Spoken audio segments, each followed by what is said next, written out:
Chapter 2. Aunt Marge's Big Mistake. Harry went down to breakfast the next morning to find the three Dursleys already sitting around the kitchen table. They were watching a brand new television, a welcome home for the summer present for Dudley, who had been complaining loudly about the long walk between the fridge and the television in the living room. Dudley had spent most of the summer in the kitchen, his piggy little eyes fixed on the screen and his 5 chins wobbling as he ate continually. Harry sat down between Dudley and Uncle Vernon, a large, beefy man with very little neck and a lot of mustache. Far from wishing Harry a happy birthday, none of the Dursleys made any sign that they had noticed Harry enter the room, but Harry was far too used to this to care. He helped himself to a piece of toast and then looked up at the reporter on the television, who was halfway through a report on escaped convicts. The public is warned that Black is armed and extremely dangerous. A special hotline has been set up, and any sighting of Black should be reported immediately. No need to tell us he's no good, snorted Uncle Vernon, staring over the top of his newspaper at the prisoner. Look at the state of him, the filthy layabout. Look at his hair. He shot a nasty look sideways at Harry, whose untidy hair had always been a source of great annoyance to Uncle Vernon. Compared to the man on the television, however, whose gaunt face was surrounded by a matted elbow-length tangle, Harry felt very well grown indeed. The reporter had reappeared. The Ministry of Agriculture and Fisheries will announce today— Hang on, barked Uncle Vernon, staring furiously at the reporter. You didn't tell us where that maniac escaped from. What use is that? Lunatic could be coming up the street right now. Aunt Petunia, who was bony and horse-faced, whipped around and peered intently out of the kitchen window. Harry knew Aunt Petunia would simply love to be the one to call the hotline number. She was the noisiest woman in the world and spent most of her life spying on the boring, law-abiding neighbors. What will they learn? Said Uncle Vernon, pounding the table with his large purple fist. That hanging is the only way to deal with these people. Very true, said Aunt Petunia, who was still squinting into next door's runner beans. Uncle Vernon drained his teacup, glanced at his watch, and added, I better be off in a minute, Petunia. Marge's train gets in at 10.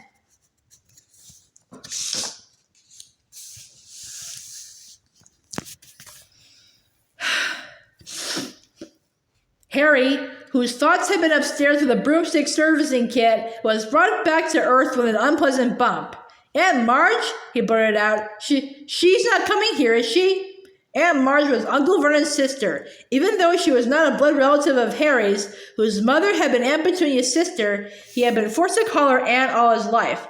Aunt Marge lived in the country, in a house with a large garden where she bred bulldogs. She didn't often stay at Privet Drive because she couldn't bear to leave her precious dogs, but each of her visits stood out horribly vividly in Harry's mind.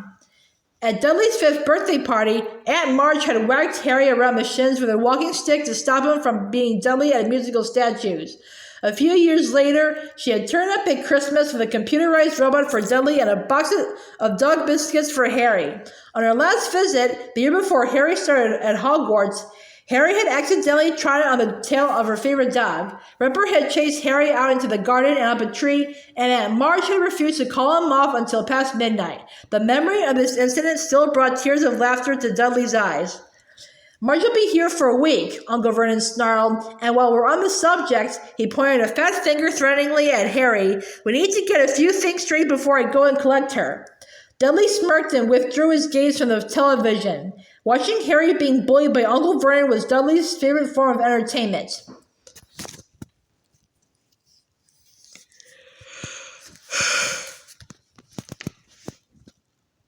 Firstly, growled Uncle Vernon, you'll keep a civil tongue in your head when you're talking to Marge. All right, said Harry bitterly, if she does when she's talking to me. Secondly, said Uncle Vernon, acting as though he had not heard Harry's reply, as Marge doesn't know anything about your abnormality, I don't want any funny stuff while she's here. You behave yourself, got me? I will if she does, said Harry through gritted teeth. And thirdly, said Uncle Vernon, his mean little eyes now slits in his great purple face, we've told Marge you attend St. Brutus's Secure Center for Incurably Criminal Boys. What? Harry yelled. And you'll be sticking to that story, boy, or there'll be trouble, spat Uncle Vernon. Harry sat there, white-faced and furious, staring at Uncle Vernon, hardly able to believe it. Aunt Marge coming for a week-long visit. It was the worst birthday present the Dursleys had ever given him, including the pair of Uncle Vernon's old socks.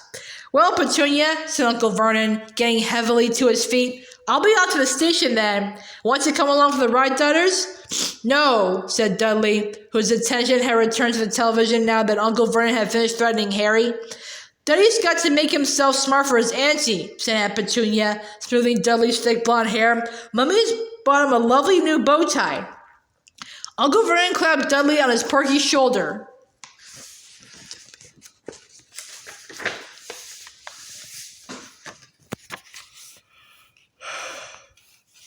See you in a bit, Ben, he said, and he left the kitchen. Harry, who had been sitting in a kind of horrified trance, had a sudden idea. Abandoning his toast, he got quickly to his feet and followed Uncle Vernon to the front door. Uncle Vernon was putting on his car coat. I'm not taking you, he snarled as he turned to see Harry watching him. Like I wanted to come, said Harry coldly. I want to ask you something. Uncle Vernon eyed him suspiciously. Third year at Hog at my school are...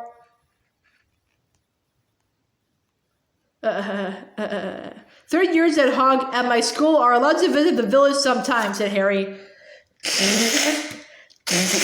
So? Snapped Uncle Vernon, taking his car keys from a hook next to the door. I need you to sign the permission form, said Harry in a rush. And why should I do that? Sneered Uncle Vernon. Well, said Harry, choosing his words carefully, it'll be hard work pretending to add Marge... I go to that same what's-its. St. Brutus's secure center for incurably criminal boys, bellowed Uncle Vernon, and Harry was pleased to hear a definite note of panic in Uncle Vernon's voice. Exactly, said Harry, looking calmly up into Uncle Vernon's large purple face. It's a lot to remember.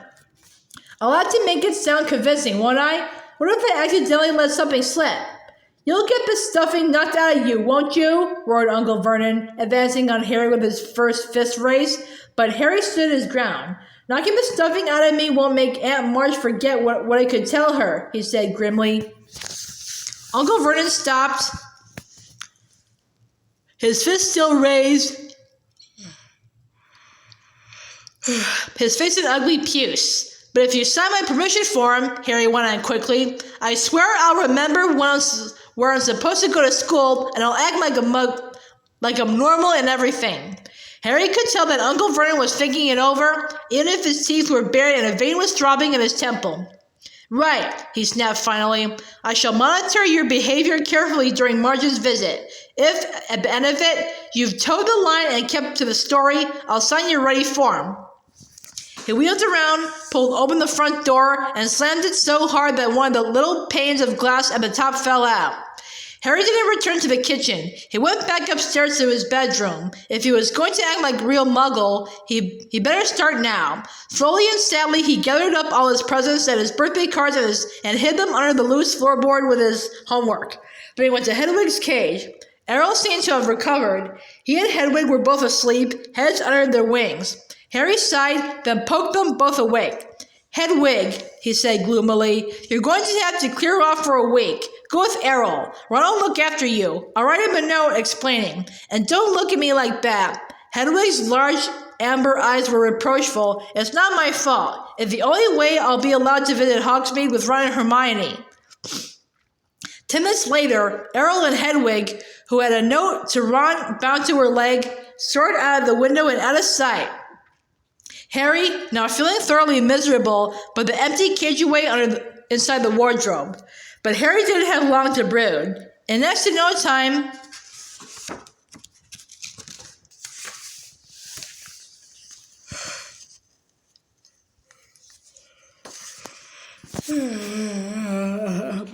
Aunt Petunia was shrieking up the stairs for Harry to come down and get ready to welcome their guests. Do something about your hair, Aunt Petunia snapped as he reached the hall. Harry couldn't see the point of trying to make his hair lie flat. Aunt Marge loved criticizing him, so the untidier he looked, the happier she would be.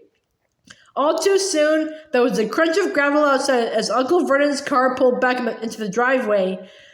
Then the clunk of the car doors and footsteps on the garden path.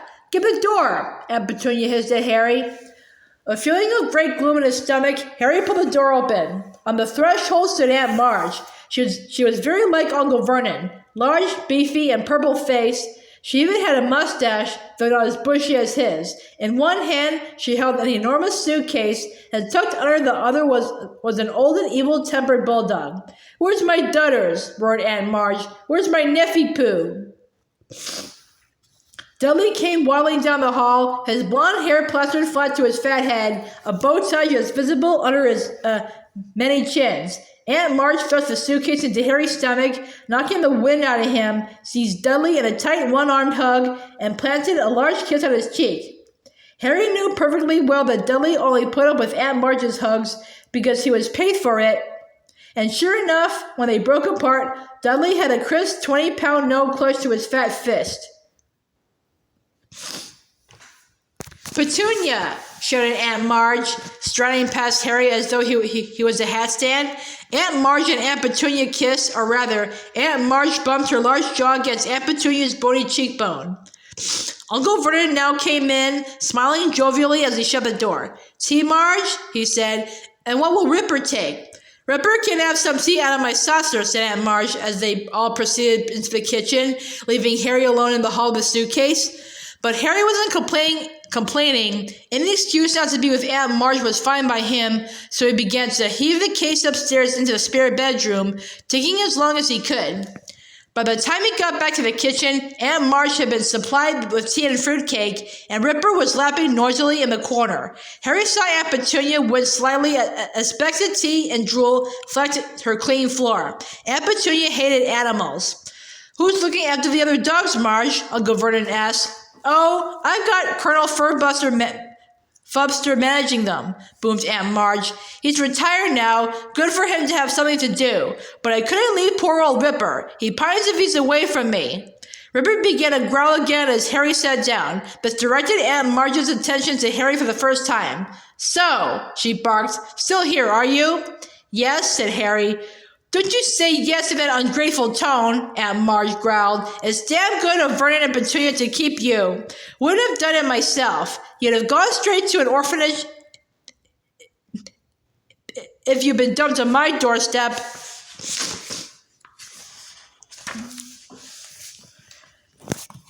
Harry was bursting to say that he'd rather live in an orphanage than with the Dursleys, but the thought of the Hogsmeade form stopped him. He forced his face into a painful smile.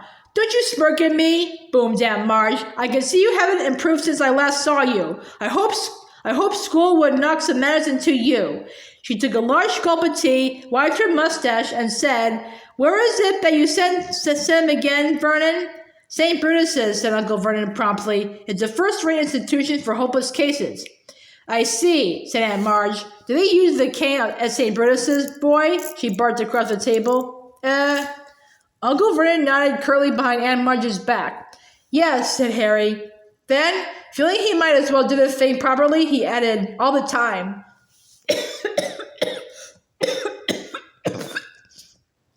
"Excellent," said Aunt Marge. "I won't have this namby-pamby, wishy-washy nonsense about not hitting people who deserve it. A good thrashing is what's needed in 99 cases out of 100. Have you been beaten often?" "Oh, yeah," said Harry, "loads of times." Aunt Marge narrowed her eyes. "I still don't like your tone, boy," she said. "If you can speak of your beatings in that casual way, they clearly aren't hitting you hard enough. Petunia, I'd write if I were you. Make it clear that you approve the use of extreme force in this boy's case." Perhaps Uncle Vernon was worried that Harry might forget their bargain. In any case, he changed the subject abruptly. "Heard the news this morning, Marge? What about that escaped prisoner, eh?" As Aunt Marge started to make herself at home, Harry caught himself thinking almost longingly of of life at number 4 without her. Uncle Vernon and Aunt Petunia usually encouraged Harry to stay out of their way, which Harry was only too happy to do. Aunt Marge, on the other hand, wanted Harry under her eye at all times so that she could boom out suggestions for his improvement. She delighted in comparing Harry with Dudley and took huge pleasure in buying Dudley expensive presents while glaring at Harry as though daring him to ask why he hadn't got a present too. She also kept throwing out dark hints about what made Harry such an unsatisfactory person. "You mustn't blame yourself for the way the boys turned out, Vernon," she said over lunch on the 3rd day. "If there's something rotten on the inside, there's nothing anyone can do about it." Harry tried to concentrate on his food, but his hands shook and his face was starting to burn with anger. "Remember the form," he told himself. "Think about Hogsmeade. Don't say anything. Don't rise." Aunt Marge reached for her glass of wine.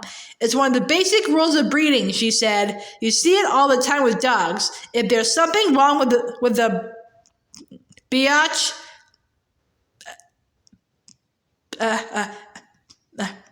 there'll be something wrong with the pup." At that moment, the wineglass Aunt Marge was holding exploded in her hand. Shards of glass flew in every direction, and Aunt Marge sputtered and blinked, her great ruddy face dripping. "Marge!" squealed Aunt Petunia. "Marge, are you all right?" "Not to worry," grunted Aunt Marge, mopping her face with her napkin. "Must have squeezed it too hard. Did the same thing at Colonel Fubster's the other day. No need to fuss, Petunia. I have a very firm grip." But Aunt Petunia and Uncle Vernon were both looking at Harry suspiciously, so he decided he'd better skip dessert and escape from the table as soon as he could. Outside in the hall, he leaned against the wall, breathing deeply. It had been a long time since he lost control and made something explode. He couldn't afford to let it happen again. The Hogsmeade Forum wasn't the only thing at stake. If he carried on like that, he'd be in trouble with the Ministry of Magic. Harry was still an underage wizard, and he was forbidden by wizard law to do magic outside school. His record wasn't exactly clean either. Only last summer, he got an official warning that had stated quite clearly if the Ministry got wind of any more magic in Privet Drive, Harry would face expulsion from Hogwarts. He heard the Dursleys leaving the table and hurried upstairs out of the way. Harry got through the next 3 days by forcing himself to think about his handbook of do-it-yourself broom care whenever Aunt Marge started on him. This worked quite well, though it seemed to give him a glazed look because Aunt Marge started voicing the opinion that he was mentally subnormal. At long last, the final evening of Marge's stay arrived. Aunt Petunia cooked a fancy dinner and Uncle Vernon uncorked several bottles of wine. They got all the way through the soup and the salmon without a single mention of Harry's faults. During the lemon meringue pie, Uncle Vernon bored them all with a long talk about Grunnings, his drill-making company. Then Aunt Petunia made coffee and Uncle Vernon brought out a bottle of brandy. "Can I tempt you, Marge?" Aunt Marge had already had quite a lot of wine. Her huge face was very red. "Just a small one, then," she chuckled. "A bit more than that, and a bit more, that's the ticket." Dudley was eating his 4th slice of pie. Aunt Petunia was sipping coffee with her little finger sticking out. Harry really wanted to disappear into his bedroom, but he met Uncle Vernon's angry little eyes and knew he would have to sit it out. "Ah," said Aunt Marge, smacking her lips and putting the empty brandy glass back down. "Excellent notch, Petunia. It's normally just a fry-up for me of an evening with 12 dogs to look after." She burped richly and patted her great tweed stomach.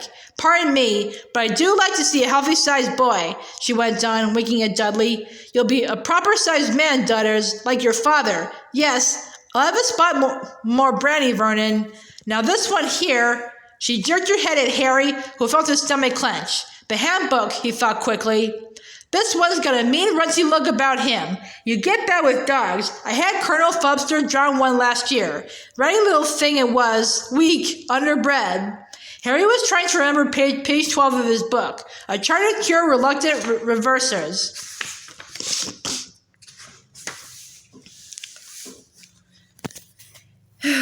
"It all comes down to blood, as I was saying the other day. Bad blood will out.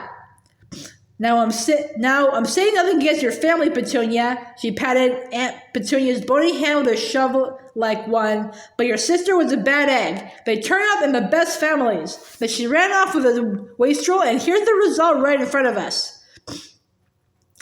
Harry was staring at his plate, a funny ringing in his ears. Grasp your broom firmly by the tail, he thought, but he couldn't remember what came next. Aunt Marge's voice seemed to be boring into him like one of Uncle Vernon's drills.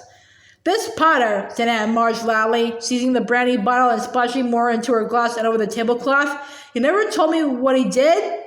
Uncle Vernon and Aunt Petunia were looking extremely tense. Dudley had even looked up from his pie to gape at his parents. "He didn't work," said Uncle Vernon, with half a glance at Harry. "Unemployed." "As I expected," said Aunt Marge, taking a huge swig of brandy and wiping her chin on her sleeve. "A no account, good-for-nothing, lazy scrounger who—" "He was not," said Harry silently. The table went very quiet. Harry was shaking all over. He had never felt so angry in his life. "More brandy!" yelled Uncle Vernon, who had gone very white. He emptied the bottle into Aunt Marge's glass. "You boy," he snarled at Harry. "Go to bed. Go on." "No, Vernon," hiccuped Aunt Marge, holding up a hand, her tiny bloodshot eyes fixed on Harry's. "Go on, boy. Go on."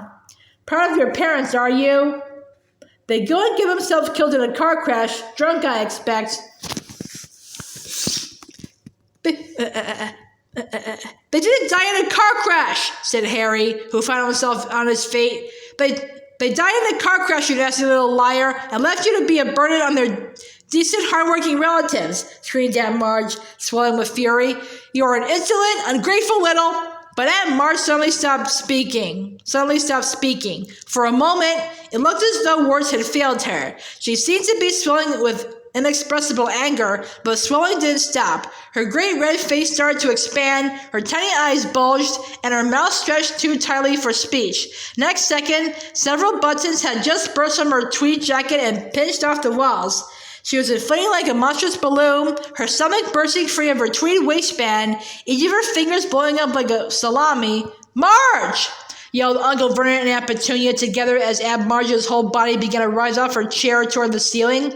She was entirely round now, like a vast life buoy with piggy eyes, and her hands and feet stuck out weirdly as she drifted up into the air, making apoplectic popping noises. Ripper came skidding into the room, barking madly. "No!" Uncle Vernon seized one of Marge's feet and tried to pull her down again, but was almost lifted from the floor himself. A second later, Ripper leapt forward and sank his teeth into Uncle Vernon's leg. Harry tore from the dining room before anyone could stop him, heading for the cupboard under the stairs. The cupboard door burst magically open as he reached it. In seconds, he had heaved his trunk to the front door. He sprinted upstairs and threw himself under the bed, wrenching up a loose floorboard, and grabbed a pillowcase full of his books and birthday presents.